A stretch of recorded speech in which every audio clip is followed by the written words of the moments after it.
Reading the Truth in Lending Act, hopefully the last part of it. Subpart G out of the Code of Federal Regulations. I am reading section 1026.57, Reporting and Marketing Rules for College Student Open-End Credit. A. Definition of College Student Credit Card. The term college student credit card, as used in this section, means a credit card issued under a credit card account under an open-end, non-home secured consumer credit plan to any college student. 2. They have attempted to define a college student. The term college student, as used in this section, means a consumer who is a full-time or part-time student of an institution of higher education. 3. Institution of higher education. The term institution of higher education as used in this section has the same meaning as in sections 101 and 102 of the Higher Education Act of 1965. Number 4, affiliated organization. The term affiliated organization, as used in this section, means an alumni organization or foundation affiliated with or related to an institution of higher education. Number 5, college credit card agreement. The term college credit card agreement, as used in this section, means any business, marketing, or promotional agreement between a card issuer and an institution of higher education or an affiliated organization in connection with which college student credit cards are issued to college students currently enrolled at that institution. Letter B in this section, public disclosure of agreements. An institution of higher education shall publicly disclose any contract or other agreement made with a card issuer or creditor for the purpose of marketing a credit card. C. Prohibited inducements. No card issuer or creditor may offer a college student any tangible item to induce such student to apply for or open an open-end consumer credit plan offered by such card issuer or creditor if such offer is made on the campus of an institution of higher education, near the campus of an institution of higher education, or at an event sponsored by or related to an institution of higher education. Letter D, annual report to the Bureau. Number 1, requirement to report. Any card issuer that was a party to one or more college credit card agreements in effect at any time during a calendar year must submit to the Bureau any annual report regarding those agreements in the form and manner prescribed by the Bureau. Number 2, contents of report. The annual report to the Bureau must include the following. Roman numeral 1, identifying information about the card issuer and the agreements submitted, including the issuer's name, address, and identifying number such as an RSSD ID number or tax ID number. 2, a copy of any college credit card agreement to which the card issuer was a party that was in effect at any time during the period covered by the report. Roman numeral 3, a copy of any memorandum of understanding in effect at any time during the period covered by the report between the card issuer and an institution of higher education or affiliated organization that directly or indirectly relates to the college credit card agreement, or that controls or directs any obligations or distribution of benefit between any such entities. Roman numeral 4, this is the contents of the report section, by the way, a report to the Bureau. Roman numeral 4, the total dollar amount of any payments pursuant to a college credit card agreement from the card issuer to an institution of higher education or affiliated organization during the period covered by the report, and the method or formula used to determine such amounts. Roman numeral 5, the total number of credit card accounts open pursuant to any college credit card agreement during the period covered by the report. And number 4, Roman numeral 6, the total number of credit card accounts open pursuant to any such agreement that were open at the ends of the period covered by the report. End of the period covered by the report. 3, timing of reports. Except for the initial report described in this section D3, the card issuer must submit its annual report for each calendar year to the Bureau by the first business day on or after March 31st of the following calendar year. Section number 1026.58, Internet posting of credit card agreements. A, applicability. The requirements of this section apply to any card issuer that issues credit cards under a credit card account under an open-end non-home secured consumer credit plan. B. Definitions. Agreement. For purposes of a second section, agreement or credit card agreement means the written document or documents evidencing the terms of the legal obligation or the prospective legal obligation between a card issuer and a consumer for a credit card account under an open-end non-home secured consumer credit plan. Agreement or credit card agreement also includes the pricing information as defined in 1026.58b7. 2. Amends. For purposes of this section, an issuer amends an agreement if it makes a substantive change, an amendment, to an agreement. A change is substantive if it alters the rights or obligations of the card issuer or the consumer under the agreement. Any change in the pricing information as defined in 1026.58b7 is deemed to be substantive. 3. Business day. For purposes of this section, business day means a day on which the creditor's offices are open for the public for carrying out substantially all of its business functions. 4. Card issuer. For purposes of section, card issuer or issuer means the entity to which the consumer is legally obligated or would be legally obligated under the terms of their credit card agreement. 5. Offers. For purposes of this section, an issuer offers or offers to the public an agreement if the issuer is soliciting or accepting applications for accounts that would be subject to that agreement. Number 6. Open account. For purposes of this section, an account is an open account or open credit card account if it is a credit card account under an open-end non-home secured consumer credit plan and either 1. The card holder can obtain extensions of credit on the account, or 2. There is an outstanding balance on the account that has not been charged off. An account that has been suspended temporarily, for example, due to a report by the card holder of unauthorized use of the card, is considered an open account or open credit card account. Number 7. Pricing information. For purposes of this section, pricing information means the information listed in 1026.6b2(1) through b2, Roman numeral 7. Pricing information does not include temporary promotional rates or terms that apply only to protected balances. 8. Private label credit card account and private label credit card plan. For purposes of this section, private label credit card account means a credit card account under an open-end non-home secured consumer credit plan with a credit card that can be used to make purchases only at a single merchant or an affiliated group of merchants. And private label credit card plan means all of the private label credit card accounts issued by the particular issuer with credit cards usable at the same single merchant or affiliated group of merchants. C. Submission of agreements to Bureau. Quarterly submissions. Number 1.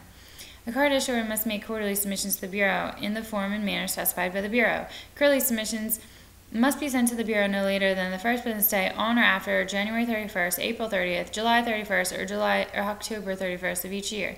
Each submission must contain Roman numeral 1 through 4. 1. Identifying information about the card issuer and the agreement submitted, including the issuer's name, address, and identifying number, such as an RSSD ID number, or tax ID number. 2. The credit card agreements that the card issuer offered to the public as of the last business day of the preceding calendar quarter that the card issuer has not previously submitted to the Bureau. Roman numeral 3. Any card agreement previously submitted to the Bureau that was amended during the preceding calendar quarter and that the card issuer offered to the public as of the last business day of the preceding calendar quarter as described in 1026.58c3. And Roman numeral 4, notification regarding any credit card agreement previously submitted to the Bureau that the issuer is withdrawing as described by 1026.58c4, c5, c6, and c7. All right, so number 2 is reserved. Number 3, amended agreements. If a credit card agreement has been subject to the Bureau, submitted to the Bureau, the agreement has not been amended and the card issuer continues to offer the agreement to the public, no additional submission regarding that agreement is required. If a credit card agreement that previously has been submitted to the Bureau is amended and the credit card issuer offered the amended agreement to the public as of the last business day of the calendar quarter in which the change became effective, the card issuer must submit the entire amended agreement to the Bureau in the form and manner specified by the Bureau by the first quarterly submission deadline after the last day of the calendar quarter which the change became effective. I feel like that was an example. Number 4, withdrawal of agreements. If a card issuer no longer offers to the public a credit card agreement that previously was submitted to the Bureau, the card issuer must notify the Bureau in a form and manner specified by the Bureau by the first quarterly submission deadline after the last day of the calendar quarter in which the issuer ceased to offer the agreement. Number 5 is a de minimis exception. Roman numeral 1. A card issuer is not required to submit any credit card agreements to the Bureau if the card issuer had fewer than 10,000 open credit card accounts as of the last business day of the calendar quarter. Roman numeral 2. If an issuer that previously qualified for the de minimis exception ceases to qualify, the card issuer must begin making quarterly submissions to the Bureau no later than the first quarterly submission deadline after the date as of which the issuer ceased to qualify. Roman numeral 3. If the card issuer did not previously qualify for the de minimis exception qualifies for the de minimis exception, the card issuer must continue to make quarterly submissions to the Bureau until the issuer notifies the Bureau that the card issuer is withdrawing all agreements it previously submitted to the Bureau. Number 6. Private label credit card exception. A card issuer is not required to submit to the credit Bureau a credit card agreement if, as of the last business day of the calendar quarter, the agreement A is offered for accounts under one or more private label credit card plans, each of which has fewer than 10,000 open accounts, and B is not offered to the public other than for accounts under such a plan. Roman numeral 2. If an agreement that previously qualified for the private label credit card exception ceases to qualify, the card issuer must submit the agreement to the Bureau no later than the first quarterly submission deadline after the date as of which the agreement ceased to qualify. Roman numeral 3. If the agreement did not previously qualify for the private label credit card exception qualifies for the exception, the card issuer must continue to make quarterly submissions to the Bureau with respect to that agreement until the issuer notifies the Bureau that the agreement is being withdrawn. Number 7. Product testing exception. Roman numeral 1. A card issuer is not required to submit to the Bureau a credit card agreement if, as of the last business day of the calendar quarter, the agreement is offered as part of a product test offered to only a limited group of consumers for a limited period of time. B is used for fewer than 10,000 open accounts, and C is not offered to the public other than in connection with such a product test. Roman numeral 2. If an agreement that previously qualified for the product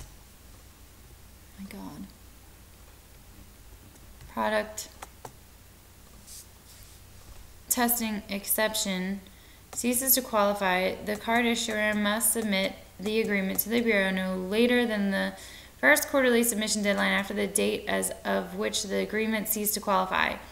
Roman numeral 3. If the agreement did not previously qualify for the product testing exception qualifies for the exception, the card issuer must continue to make quarterly submissions to the Bureau with respect to that agreement until the issuer notifies the Bureau that the agreement is being withdrawn. Number 8. Form and content of agreement submitted to the Bureau. Roman numeral 1. Form and content generally. A. Each agreement must contain the provisions of the agreement and the pricing information in effect as of the last business day of the preceding calendar quarter. B. Agreements must not include any personally identifiable information relating to any cardholder, such as name, address, telephone number, or account number. C. The following are not deemed to be part of the agreement for purposes of 1026.58 and therefore are not required to be included in the submissions to the Bureau. That's disclosures required by state or federal law, such as affiliate marketing notices, privacy policies, billing rights notices, or disclosures on an e-sign, solicitation materials, periodic statements, ancillary agreements between the issuer and the consumer, such as debt cancellation contracts or debt suspension agreements, offers for credit insurance or other optional products, and other similar advertisements. And 6, documents that may be sent to the consumer along with the credit card and credit card agreement, such as a cover letter, a validation sticker on the card, or other information about card security. D. Agreements that must be presented in clear and legible font. By the way, that whole entire section is ridiculous, that any of this information has to be sent to a government agency. Completely ridiculous result of the Card Act issued, whatever, passed by Obama. Thanks. It's bad enough that the Bureau exists. Roman numeral 2, pricing information. A. Pricing information must be set forth in a single addendum to the agreement. The addendum must contain all the pricing information as defined by 1026.58b7. The addendum may, but is not required to, contain any other information listed in 1026.6b, provided the information complete and accurate as of the applicable date under 1026.58. The addendum may not contain any other information. B. Pricing information that may vary from one cardholder to another depending on the cardholder's creditworthiness or state of residence or other factors must be disclosed either by setting forth all the possible variations such as purchase APRs of 13%, 15%, 17%, and 19%, or by providing a range of possible variations such as purchase APRs ranging from 13% to 19%. C. Letter C. If the rate included in the pricing information is a variable rate, the issuer may identify the index or formula used in setting the rate and the margin. Rates that may vary from one cardholder to another cardholder must be disclosed by providing the index and the possible margins, such as the prime rate plus 5%, 8%, 10%, or 12%, or a range of margins such as the prime rate plus 5 to 12%. The value of the rate and the value of the index are not required to be disclosed. Roman numeral 3, optional variable terms addendum. Provisions of the agreement other than the pricing information that may vary from one cardholder to another depending on the cardholder's creditworthiness or state of residence or other factors may be set forth in a single addendum to the agreement separate from the pricing information addendum. Roman numeral 4, integrated agreement. Issuers may not provide provisions of the agreement or pricing information in the form of change in terms, notices, or riders other than the pricing information addendum and the optional variable terms addendum. Changes in provisions and pricing information must be integrated into the text of the agreement, the pricing information addendum, or the optional variable terms addendum as appropriate. Letter D. Posting of agreements offered to the public. 1. Except as provided below, a card issuer must post and maintain on its publicly available website the credit card agreements that the issuer is required to submit to the Bureau under 1026.58C. With respect to an agreement offered solely for accounts under one or more private label credit card plans, an issuer may fulfill this requirement by posting and maintaining the agreement in accordance with the requirements of this section on a publicly available website of at least one of the merchants at which credit cards issued under each private label credit card plan with 10,000 or more open accounts may be used. And that's another stupid result. This whole thing is a stupid result of the Card Act, which is just ridiculous that all of this stuff needs to be done for the education of consumers that are either not going to even know that it's there, or they're going to complain about it, and then the fact that the information is there to corroborate with the complaint submitted to the Bureau is basically how the government's going to make millions of dollars on assessing bank civil money penalties. It's just ridiculous. Number 2, under D, posting of agreements offered to the public. Except as provided in 1026.58D, agreements posted pursuant to 1026.58D must conform to the form and content requirements for agreements submitted to the Bureau specified in 1026.58C8.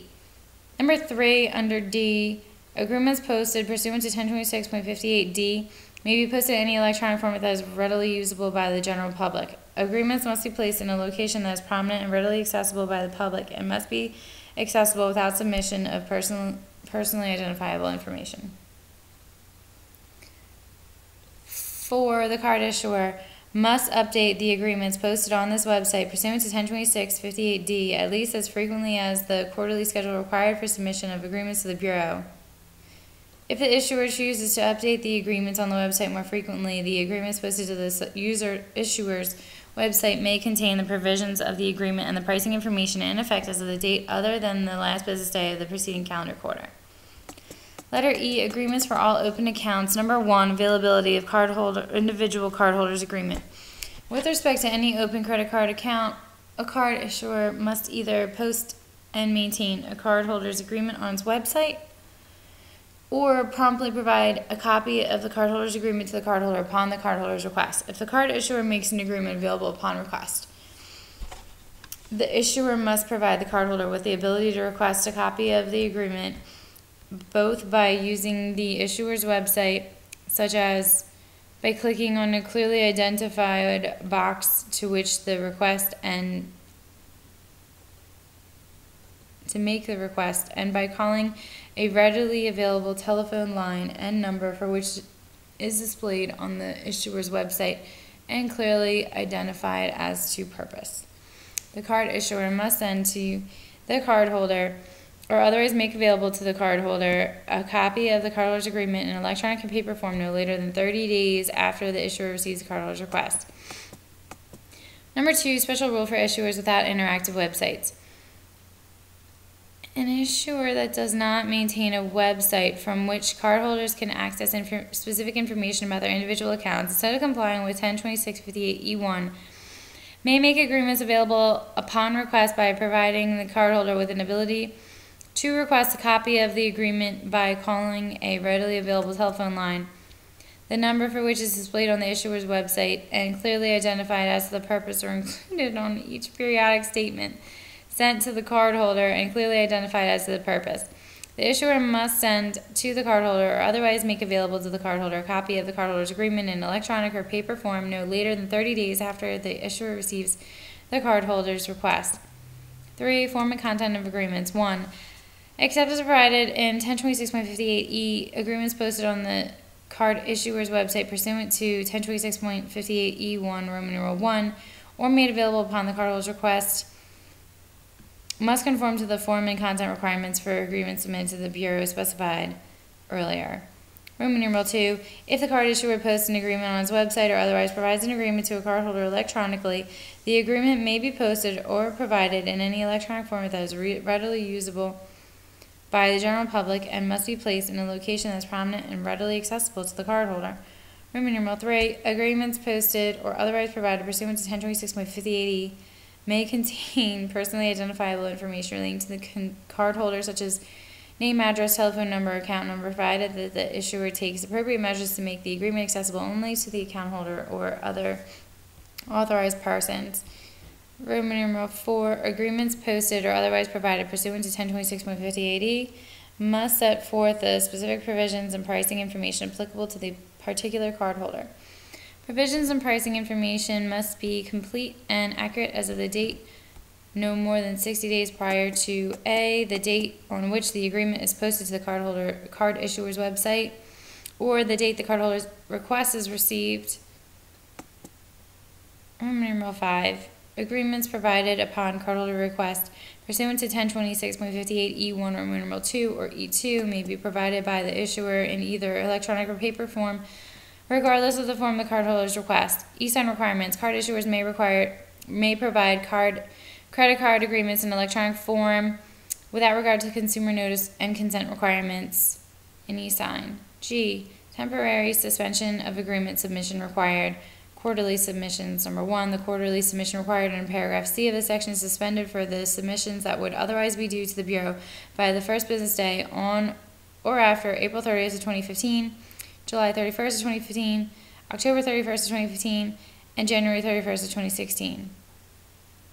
Good, so no one started doing it yet. 2. Posting of agreements offered to the public.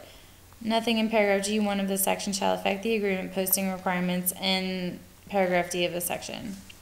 Well, one can only hope that it will.